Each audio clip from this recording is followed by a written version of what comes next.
ఈ బాలుడు ప్రతిరోజు యువతులను చంపి వారి శరీరంలో ఉన్న మొత్తం కొవ్వును తీసేసి అది ఒక పెద్ద పాత్రలో వేడిచేసి ఉంచేవాడు.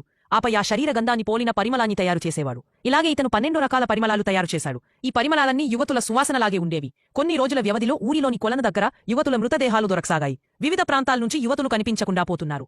రాజు ఆదేశం జారీ చేశాడు. ప్రతి ఇంటికి తాళం వేయాలి, ఎవరూ బయటకు రావద్దు. అయితే ఈ ఆదేశానికి ఎలాంటి ఫలితం రాలేదు. రాజు తన కుమార్తె ప్రాణాలకు ప్రమాదం ఉండకూడదని ఆమెను నగరానికి దూరంగా పంపించాడు. కాని ఆ బాలుడికి వాసన గుర్తించగల శక్తి ఉండింది. అతడు రాజకుమార్తె సువాసనను పసిగట్టి పరిగెత్తుకుంటూ నేరుగా మహల్లకు వచ్చేశాడు. రాజు మహల్లకు చేరేసరికి అతని కుమార్తె ప్రాణాలు కోల్పోయింది.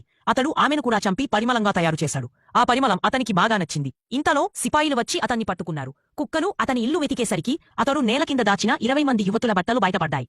రాజు అతనికి శిక్షగా ప్రజల మధ్యలోనే అతన్ని చంపాలని ప్రకటన చేశాడు. అప్పటికే బాలుడు మెల్లగా రాణి పరిమళాన్ని తీసి ఒక వస్త్రంలో పెట్టి ఆ పరిమళాన్ని చుట్టూ తరిపాడు. ఆ వాసనతో ప్రజలు పిచ్చివాళ్లవాయిలా అయిపోయారు. ఎవరి వాసన వచ్చిందో వారు అతడి కాళ్ల వద్ద పడిపోతున్నారు. అందరూ ఒకరినొకరు ప్రేమించసాగారు. ఆ బాలుడు రాణిని చాలా గాఢంగా ప్రేమించాడు. రాత్రి సమయాన్ని తన శరీరంపై పోశాడు. కొద్దిసేపటికే ఆ పరిమళ వాసనతో అన్ని యువతులు అతని మీద పడి అతన్ని చంపి చిదిమేశాయి.